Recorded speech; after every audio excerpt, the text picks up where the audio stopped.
I'm Esther Seo. The new South Korean ambassador to China, Kim Jang-soo, said yesterday he will spare no efforts to forge close cooperation with China. Kim takes up the post at a time when tension between Seoul and Beijing is brewing over a possible deployment of an advanced U.S. missile defense system in South Korea. Kim, a 67-year-old former defense minister who headed the National Security Council at the presidential office of Cheongwade until May last year, made the comments upon his arrival at the Beijing airport earlier in the day. The U.S. has said it is considering deploying the missile defense system known as the Terminal High Altitude Area Defense, or THAAD, in South Korea, home to about 28,500 American troops, to better cope with the growing threat of North Korea's nuclear and missile capabilities. Arguing the U.S. missile defense system could also target China, Beijing has publicly pressed Seoul to refuse to allow the THAAD battery to be deployed. On March 17th, the South Korea's defense ministry blamed China for trying to influence Seoul's security policy. South Korea's consumer prices grew at less than 1% for the fourth month in a row in March, a government report showed today, fueling worries of deflation. The country's consumer price index inched up just 0.4% last month from a year earlier, down from 0.5% growth in February, according to the report by Statistics Korea.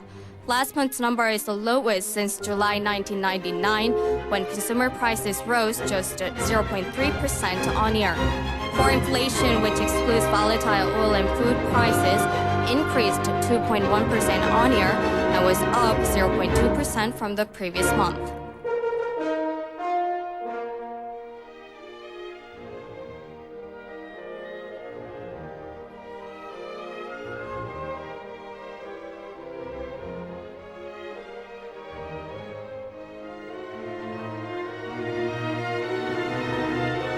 In local news, a fire broke out in the drain pump motor of the turbine building at the Unit 3 Kori nuclear power plant at 8:20 p.m. yesterday, but was extinguished within half an hour.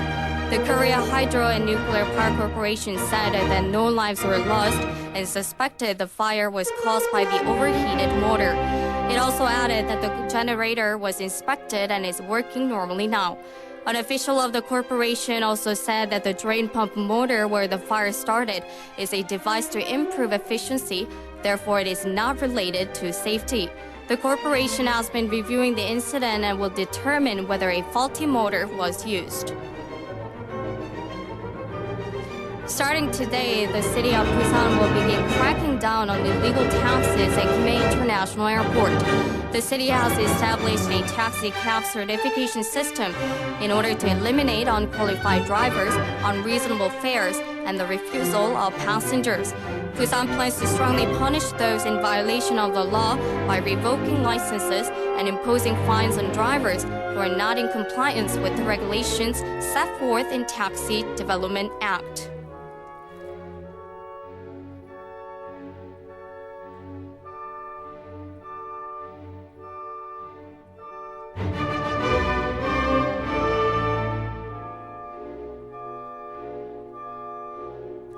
In international news, Tokyo's Shibuya ward became the first location in Japan to recognize same-sex partnerships as the equivalent of a marriage on Tuesday, guaranteeing the identical rights of married couples, including hospital visitations and apartment rentals. The ward assembly voted to approve an initiative to start issuing same-sex marriage certificates. The new ordinances applied only to Shibuya, and it's technically not legally binding. However, the move was welcomed by LGBT couples on Tuesday. Violators, however, will have their names posted on the ward's website. Shibuya is also planning an aggressive educational campaign on LGBT issues.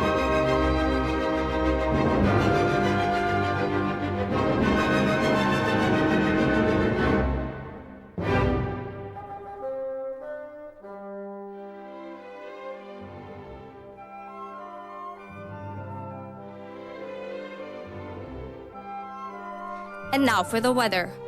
Morning skies will be mostly cloudy in Busan, Ulsan, Changwon, and Gyeongnam. Light showers are expected in Busan, Ulsan, Changwon, southern coastal areas, and central Gyeongnam this morning. The highs in Busan is 17 degrees.